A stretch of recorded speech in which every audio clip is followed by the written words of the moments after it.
Welcome to shops of blessing. దేవుని కృపలో భద్రపరచబడి నూతన దినములో ప్రవేశించాం.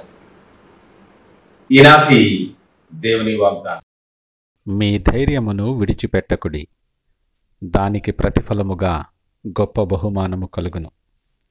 Do not throw away your confidence, it will be richly rewarded. హెబ్రీయులకు రాసిన పత్రిక 10వ అధ్యాయం 35వ వచనం. Praise God. ఈ నూతన దినములో దేవుడు మీ కొరకు సిద్ధపరిచిన ప్రతి దీవెన ఆకాశపు వాకిళ్ళు విప్పి మీ మీద కృమ్మరించునుగాక. మరి ఒక నూతన దినాన్ని ఆరంభిస్తున్న నేపథ్యములో ప్రేమ కలిగిన వాగ్దానము ద్వారా దేవుడు మనల్ని దర్శిస్తూ ఉన్నాడు.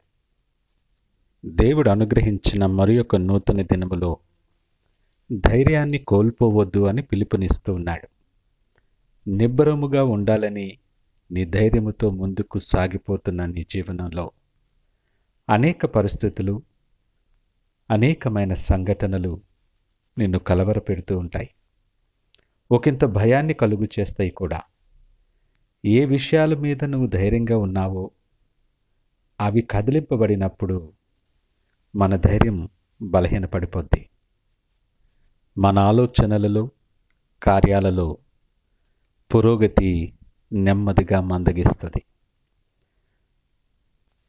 ఈ ఉదయకాల సమయం నీకున్న అనేక అనుభవాలను బట్టి, నీ చుట్టూ ఉన్న పరిస్థితుల ప్రభావాన్ని బట్టి ముందడుగు వేయటానికి ధైర్యం చాలటలేదా?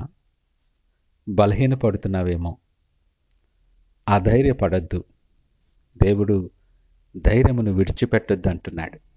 నువ్వు ఒంటరి వాడువు కావు సుమా. సొమ్ముసిలిన వారిని బలపరచు దేవుడు, శక్తిహీనులకు బలాభివృద్ధి కలిగించేవాడు నీతో పాటు ఉన్నాడు. సజీవుడు నీతో మాట్లాడుతూ ఉన్నాడు. సర్వశక్తిమంతుడు నీకు తోడుగా ఉన్నాడు. అనేక సమయాలలో ఎన్నో విషయాల నిమిత్తం విడుదల కొరకు, ఆయన సహాయము కొరకు ఎంతో ప్రార్థిస్తూ ఉండుండొచ్చు. జవాబు కొరకు ఎంతో ఆశగా ఎదురు చూస్తూ ఉండుండొచ్చు. సమాధానం రాలేదని విశ్వాసములో బలహీనపడొద్దు. నువ్వు ధైర్యము విడిచిపెట్టొద్దు. దేవుడు నీ పక్షంగా ఉన్నాడు. తగిన సమయమందు హెచ్చించే దేవుడు ఆయన. పరిస్థితులు నీ విశ్వాసము మీద, నీ భక్తి మీద ప్రభావము చూపనీయకు.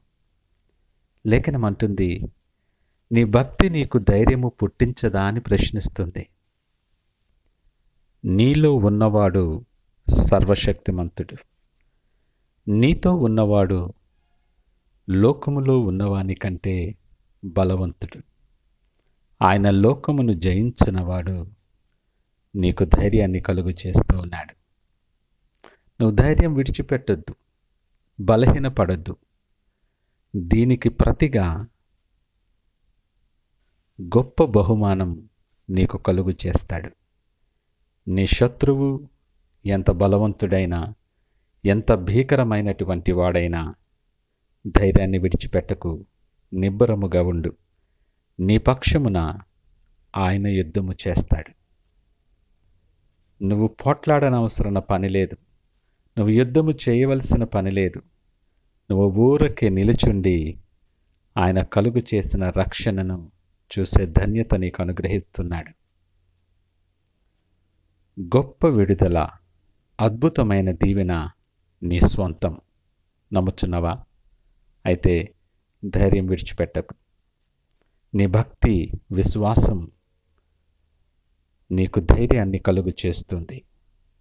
సడలని విశ్వాసముతో, విడువనటువంటి ధైర్యముతో నీ కొరకు సిద్ధపరిచిన గొప్ప బహుమానము కొరకు విశ్వాసముతో ప్రార్థనాపూర్వకముగా సిద్ధపడే దినాన్ని ఆరంభిద్దామా? ప్రార్థించుకుందాం. సకలాశీర్వాదములకు ఆది సంభూతుడా యేసయ్య మీకు వందనాలు. అద్భుతమైన మాట ద్వారా మాకు ఆదరణ కలుగు చేశారు.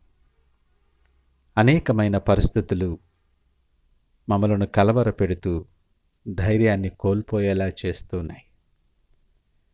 ధైర్యాన్ని కోల్పోయి శక్తిహీనులమై ఏమి చేయాలో తెలియని నేపథ్యములో మేము కొట్టుమిట్టులాడుతూ ఉన్నాం. ధైర్యాన్ని విడిచిపెట్టొద్దని, దానికి ప్రతిగా గొప్ప బహుమానము నువ్వు కలుగు చేస్తామని మాకిచ్చిన అద్భుతమైన వాగ్దానాన్ని బట్టి వందనాలు. ఈ నూతన దినం సైన్యములకు అధిపతిగా దేవుడు, సర్వోన్నతుడు మా పక్షముగా ఉండి మా శత్రువులతో యుద్ధము చేయబోతున్నాడని, విజయ మార్గమున మమ్మల్ని నడిపించువాడవని మమ్మలను ధైర్యపరిచారు. మీకు వందనాలు.